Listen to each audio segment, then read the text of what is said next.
Wat binnen die plannen nou de feestdagen dichterbij komen? Alle jaren wordt er met de kriesdagen in Noordoost-Friesland grut uitpakt. Overal hing het kriesverwachting. Meesten sjuggen naar en waarom en zitten gezellig bij en waar.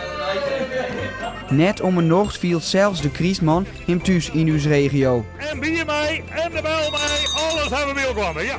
Ek dit hier zil RTV NOF op een paard. Op ziek naar kriestsfeer. Zit dien tuin vol kriesverwachting? Bestoot de kriesman?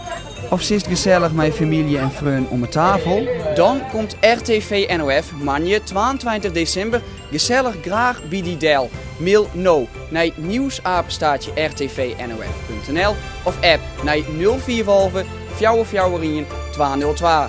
Graag ontan en dan maak je weer een feestje van.